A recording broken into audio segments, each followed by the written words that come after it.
Dad. Hey, how are you guys doing? The kids always looked forward to their weekly video calls with their dad, who was working in another country. I thought once his job overseas ended, we could finally be a happy family of 4 again. My name is Sarah. I got married to my husband, Adam, right after finishing college. We've been dating since high school, and he was my first love. Our relationship felt like something out of a fairy tale. For the first 5 years of our marriage, everything was perfect. We had 2 wonderful boys, and Adam's career was going great. He had to move abroad for work, leaving me to raise our sons alone. It wasn't easy, but I managed with the help of my parents. That night, it was time for our weekly video call with Adam. The kids were so excited to talk to him. By the time the call started, my parents, the kids, and I were all gathered in front of the computer. It felt like a mini family event. I really wanted to have a private chat with Adam to talk about my struggles and future plans, things I didn't want the kids to hear. Hoping for some alone time, I set up the computer in the living room. Hey, how are you kids? Have you been behaving? Adam's face lit up with a big smile as the boys eagerly talked to him. He looked happy and healthy, just like always.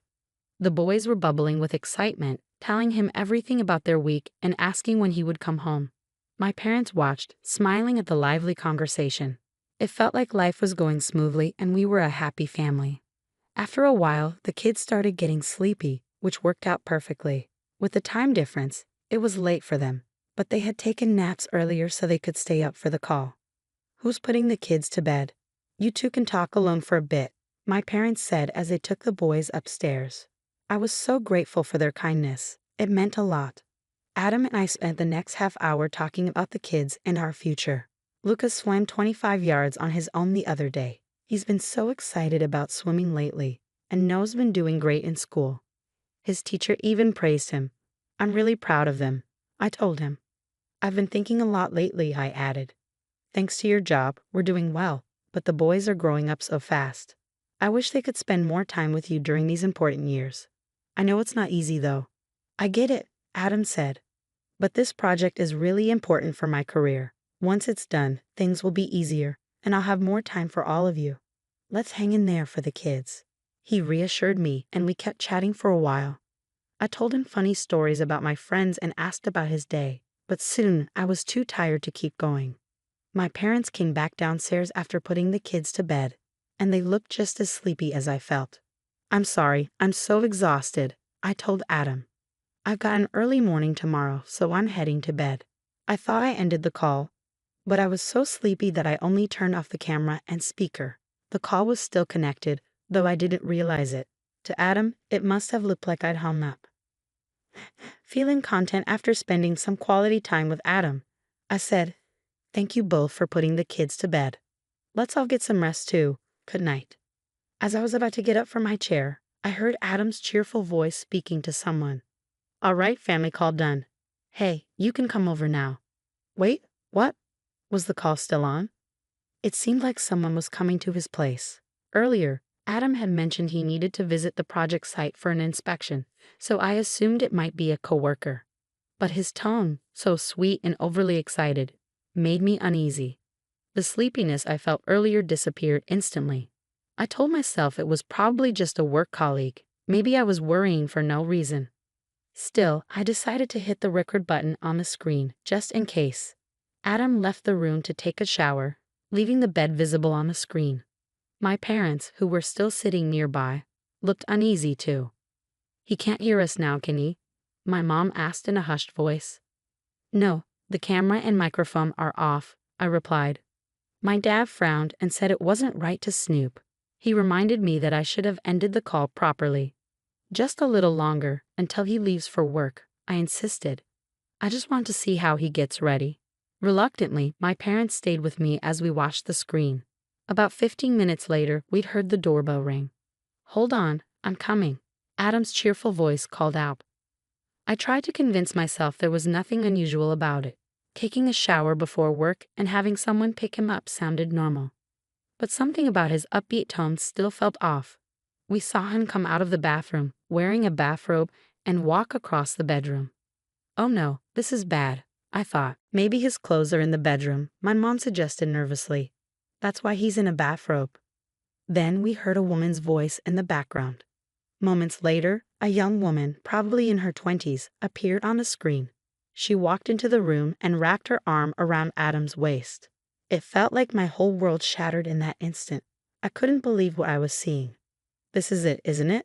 I whispered, my voice trembling as I stared at the screen with my parents. I wanted to say something stronger, but my throat felt tight, and nothing came out. "I'm going to confront him. I need to deal with this, or I'll never calm down," my dad said angrily. "For now, I'll stay quiet so we can record this as evidence, but I'll make sure he's held accountable." His fury was written all over his face. On the screen, there they were, the woman kissing and laughing with Adam. I felt like the biggest fool. How had I not seen this coming? "I wish we could go on another trip like last time. Do you still have extra money?" she asked, showing him pictures of their trip on her phone. "Don't worry, I've arranged for my paycheck stubs to be separated. Sarah doesn't know how much I make. Plus, I manage all the family savings, so she won't notice if I spend some," Adam replied casually. While I was at home raising our kids, he was off enjoying vacations with her. To make it worse, they'd gone to a place I'd mentioned over and over that I wanted to visit someday. Then they started doing the unthinkable. I felt sick to my stomach, but my parents and I sat there, staring blankly at the screen. "You don't need to watch this, but to bed now. It's not good for you," my dad said gently. "I'll have to see it later as evidence, so I might as well get through it now," I replied, trying to stay strong. After they were done, and just as the woman was getting ready to leave, I quietly turned off the computer. It was 3 a.m. We were all overwhelmed with emotions. My parents looked drained. "Let's go to bed for now," I said softly. We each went to our rooms, but I couldn't sleep. My body felt too heavy to move, and my mind was spinning. My heart was racing as if it might burst. I felt an intense mix of sadness, anger, and heartbreak. I kept wondering if it had all been a nightmare. Who was that woman? Why did this happen? The questions wouldn't stop coming. I tried to calm myself by focusing on my breathing. Eventually, morning arrived. "Mom, you don't look so good," Lucas said, looking worried.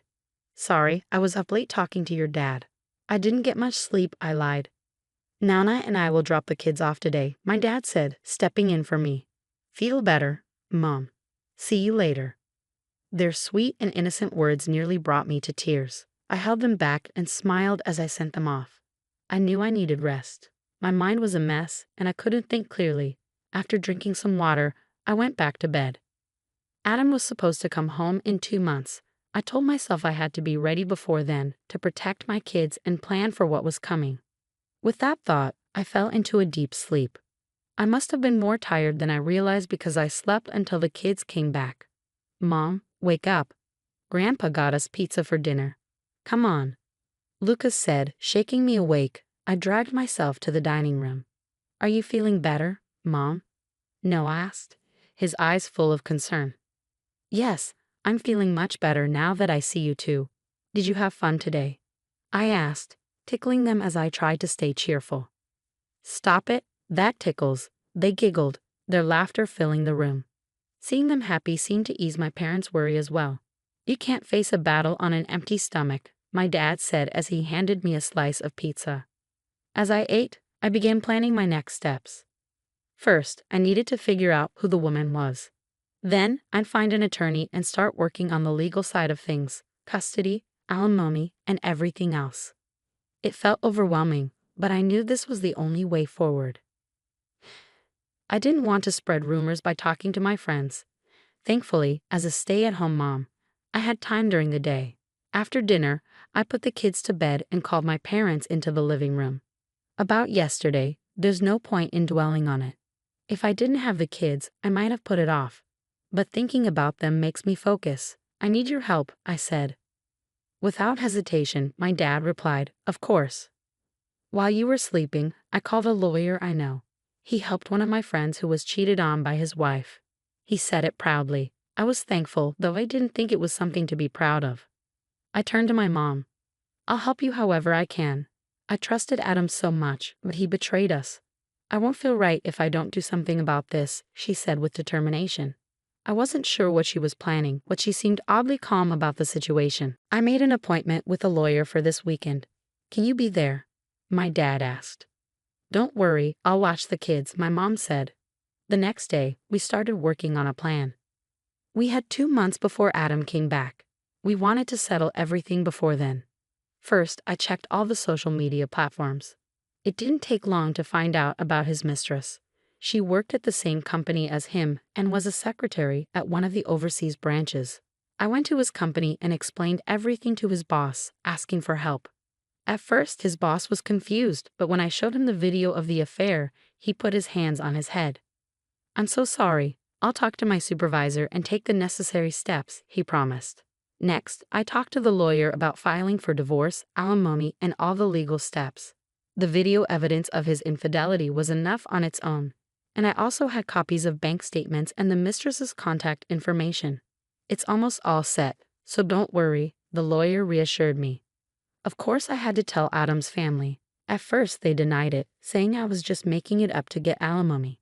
But once I showed them the video, they went quiet and apologized right away. "We're so sorry. We'll do everything we can to help you," they said. The hardest part was explaining everything to the kids. I honestly didn't know what to tell the kids. If I lied and said Adam couldn't come home for a while because of work, they'd grow up thinking he would eventually visit, and I didn't want to give them that hope. I made up my mind and told them, "Your dad lied to me in a very unforgivable way. I'm very hurt, and I can't live with him anymore. When he comes back, I know you'll miss him, but will you stay with me?" They didn't fully understand what was going on, but they said they wanted to be with me. I couldn't stop the tears. "I'm sorry. I'm really sorry." Then the day Adam came back arrived. I told him I had made a reservation at a restaurant to welcome him home with the family. I waited with my parents, and his boss. When Adam arrived, my father-in-law, holding back his anger, asked, "Is there anything you want to tell us?" "What's going on, boss? All of you.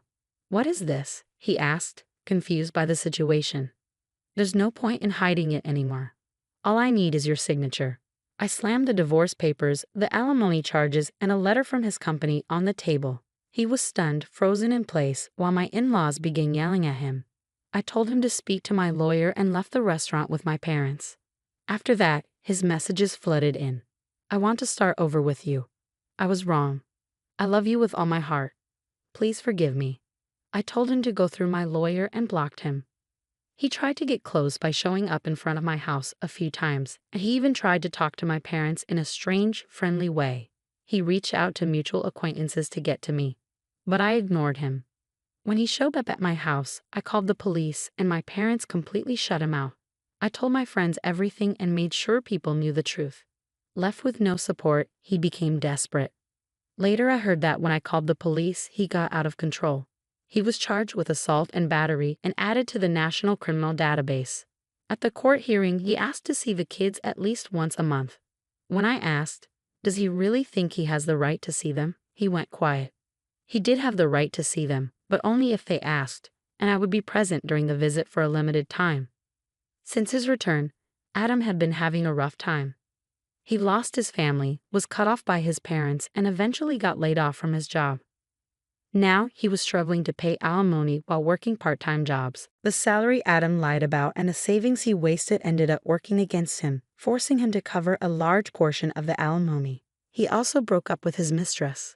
He couldn't afford child support, so his parents stepped in and paid it for him as a way of apologizing to their grandchildren. At first he saw the kids, but as they grew older and understood what happened, they started wanting to see him less and less. From the moment I found out about his affair to the day of the divorce, it all happened so quickly. It's almost funny to think about now. Honestly, I don't feel any sympathy or sadness for him anymore, no matter where he is or what he's going through. As for me, I invested the alimony money in stocks and was very successful. I managed to send my kids to college without any trouble.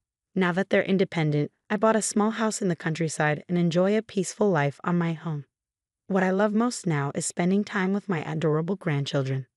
Although it's not as convenient as the city, with all its amenities, the countryside has lots of nature, fresh air, and a wonderful community.